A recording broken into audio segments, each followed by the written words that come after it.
अस्सलामुअलैकुम दोस्तों, आज मैं आप सबको एक और क्वेश्चन कराने जा रहा हूं जो कि लास्ट टाइम मिड में आया था। इसको सॉल्यूशन करवाने जा रहा हूं। इसमें क्वेश्चन जो था वो था कि 4 पार्किंग प्लेसेस हैं, यानी कि जो कि ए बी सी डी है, यानी कि ये इनपुट के तौर पे हैं। और वो कहता है आउटपुट कब 1 होगी। वो कहता है जो नंबर ऑफ़ अवेलेबल पार्किंग है, यानी कि अगर हमारे पास 4 पार्किंगें हैं, पार्किंग स्टैंड जो हैं वो 4 हैं। और वो कहता है अगर पार्किंग स्टैंड खाली है, मीन्स के कर लें कि ये जो है 4 पार्किंग स्टैंड है ए बी सी डी। ए और बी जो है ये पार्किंग स्टैंड जो है ये फ्री हैं, यानी कि इधर कुछ भी नहीं है, यानी कि ये अवेलेबल है, यानी कि यहाँ पे कुछ भी नहीं है, ना कोई चीज़ नहीं खड़ी हुई, यहाँ पे कोई भी चीज़ पार्क नहीं है। तो इसका मतलब है कि ज़ीरो है, क्योंकि इसने कहा है कि नंबर ऑफ अवेलेबल जो पार्किंग है, अवेलेबल का मतलब यानी कि यहाँ पे हम कोई चीज़ को रख सकते हैं, किसी चीज़ को पार कर सकते हैं, लेकिन फ़िलहाल नहीं किया हुआ। तो इसका मतलब है कि यहाँ पर क्या है, ज़ीरो। उसने बताया है कि ये ज़ीरो है।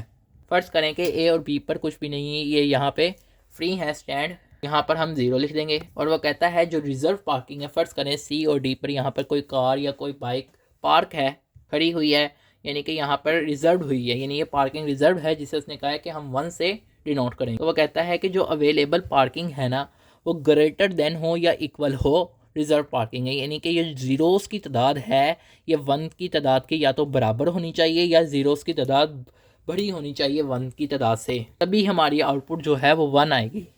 ये उसने क्वेश्चन में कंडीशन लगाई है। अब ये देखें, अब ये सारी आउटपुट्स हैं ए बी सी डी, यानी कि इनपुट्स हैं, सॉरी। और आउटपुट तब 1 होगी जब हमारी ज़ीरोज़ की तादाद जो है वो 1 की तादाद की या तो बराबर हो या उससे ज़्यादा हो। तो यहाँ पे देखें ज़ीरोज़ की तादाद 4 है और 1 की तादाद है ही नहीं, यानी कि ज़ीरोज़ की तादाद ज़्यादा है, तो आउटपुट हमारी होगी 1। इसी तरह यहाँ पे नीचे भी देखें, यहाँ पे भी ज़ीरोज़ की तादाद जो है वो 1 की तादाद से ज़्यादा है, यानी कि ज़ीरोज़ की तादाद 3 है। अवेलेबल पार्किंग जो है वो हमारे पास 3 है, और जो रिज़र्व पार्किंग है वो सिर्फ 1 है, यानी कि ज़ीरोज़ की तादाद ज़्यादा है 1 से। और इसी तरह यहाँ पे भी देखें तो यहाँ पे भी ज़ीरोज़ की तादाद ज़्यादा है, तो हमारी आउटपुट जो आ रही है वो 1 आ रही है। और यहाँ पे भी देखें ज़ीरोज़ की तादाद जो है वो बराबर है, तो बराबर हो सकती है, तब भी हमारा आउटपुट जो है वो 1 होगा। इसी तरह यहाँ तक तो उस कंडीशन के मुताबिक चला, लेकिन अब यहाँ पे देखें, यहाँ पे ज़ीरोज़ की तादाद जो है वो कम है 1 की तादाद से, तो यहाँ पे फिर हमारी आउटपुट क्या आ जाएगी, 0 आ जाएगी। यहाँ पे देखें 1 की तादाद कम है, यहाँ पे आंसर आ जाएगा 1। इसी तरह यहाँ पे बराबर है, तो यहाँ पे भी 1।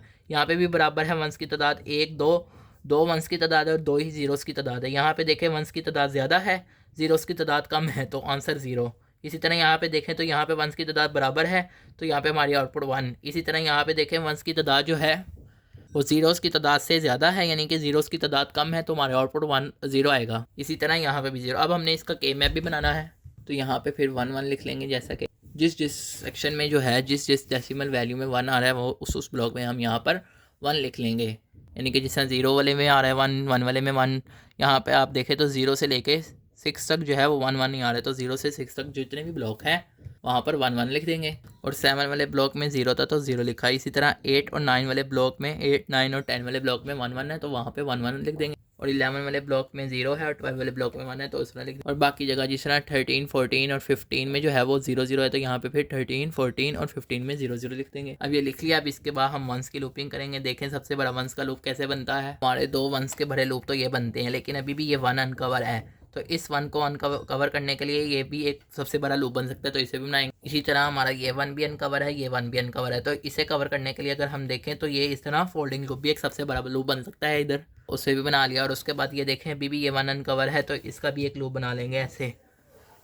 अब सबसे पहले इस वाले को देखें तो इसके मुताबिक सी नोट डी नोट वाली लाइन में आ रहा है, और हॉरिजॉन्टली देखें तो सारे वेरिएबल जो है वो उनमें कुछ भी कॉमन नहीं है, तो फिर जो वर्टिकली आ रहा है वो लिख देंगे सी नोट डी नोट। इसी तरह अब इसको देखें तो ये वाला जो है हॉरिजॉन्टली ए नोट बी नोट आ रहा है, तो ए नोट बी नोट लिख दिया। मीन्स के ये वाले लूप की जगह हमने क्या लिख दिया, ए नोट बी नोट। इसी तरह ये वाले लूप को देखें तो इसके ऊपर जो कॉमन आ रहा है सी नोट कॉमन आ रहा है, और इस तरफ देखें तो ए नोट कॉमन आ रहा है। इसी तरह अब हम इनको देखें इस तरफ, तो यहाँ पे देखें इस तरफ जो है ए नोट बी नोट, तो बी नोट कॉमन आ रहा है, और ऊपर की तरफ देखें इधर को तो डी नोट।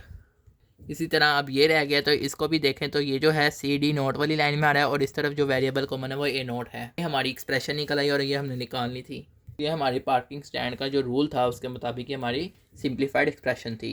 क्वेश्चन में तो ये एसओपी और पीओएस के हिसाब से आया हुआ था कि हमने इसकी सबसे पहले minterm, sum of minterm निकाली, और फिर प्रोडक्ट ऑफ मैक्स टर्म, और फिर हमने किसी भी एक जो एक टर्म है उसको हमने, यानी कि सम ऑफ मिन टर्म है, उसको हमने सिंप्लीफाइड करके उसके मुताबिक ट्रूथ टेबल वो बनाना है, लॉजिक डायग्राम। लेकिन मैंने यहाँ पर जैसा कि के मैप का यूज़ किया, तो के मैप का भी यूज़ कर सकते हैं, क्योंकि इससे हमें डायरेक्ट आंसर मिलना है। अब हम इसकी डायग्राम बनाते हैं, लॉजिक सर्किट डायग्राम।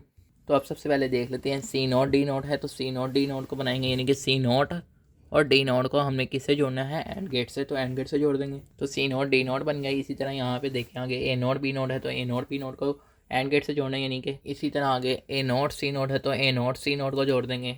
इसी तरह बी नोट डी नोट है, तो बी नोट डी नोट को भी जोड़ देंगे एंड गेट। इसी तरह ये रह गया है ए नोट सी डी नोट, तो इनको भी एंड गेट से जोड़ देंगे, यानी कि ए नोट को और सी को और डी नोट को। सबका एंड गेट बन गया। अब इन सबको जो है इनके बीच में क्या आ रहा है, प्लस आ रहा है, तो इन सबको यानी कि और गेट से जोड़ देंगे। और गेट से जोड़ दिया और ये जो हमारा फाइनल आया है एक्सप्रेशन, ये ई के इक्वल आएगा, मीन्स के ये। तो अब ये हमारा एक क्वेश्चन हो गया। अब हमारा एक और लास्ट क्वेश्चन है जो कि इसमें सोल्यूशन के मुताबिक और फाइनल क्वेश्चन है, ठीक है। जो फाइनल डिफिकल्ट क्वेश्चन है वो रह गया आपका एक, तो वो भी मैं आपको करा देता हूँ। इसमें ये है कि वैसे इतना डिफिकल्ट नहीं है, इसमें लिखा हुआ है कि एक एक्सप्रेशन लिखनी है जिसमें दो स्विचेस यूज़ हो रहे हैं, ए और बी। कह रहा है कि हमारी आउटपुट जो है वो 1 होगी जब हमारे दोनों स्विचेस जो हैं या तो वो ऑन होंगे या ऑफ होंगे, मीन्स के ऐसे, यानी कि अगर दोनों 0 है तभी हमारा आउटपुट 1 आएगा, यानी कि दोनों ऑफ है या दोनों ऑन है तभी हमारा आउटपुट 1 होगा, अदरवाइज हमारा आउटपुट जो होगा 0 होगा। और अगर हम ये देखें तो ये हमारी क्या है, करते इसकी एक्सप्रेशन लिखनी है। हम गौर करें तो XNOR गेट जो है उसकी में भी तो यही प्रॉपर्टी है, जब दोनों जो हैं या तो 0 होनी चाहिए इनपुट से, या दोनों इनपुट जो है वो 1 होनी चाहिए, सेम होनी चाहिए। तो फिर हम कहेंगे जो इसकी एक्सप्रेशन होगी वो XNOR गेट वाली होगी, यूँ, यानी कि या तो होगी A not B not plus A B, यानी कि या होगी x इज इक्वल है ए XNOR बी। तो ये हमने एक्सप्रेशन लिखनी थी। तो उम्मीद है कि आपको ये समझ आ गया होगा। आप सब दोस्तों का लेक्चर सुनने का शुक्रिया। अगर फिर भी आपका कोई क्वेश्चन रह गया तो आप कमेंट सेक्शन में पूछ सकते हैं।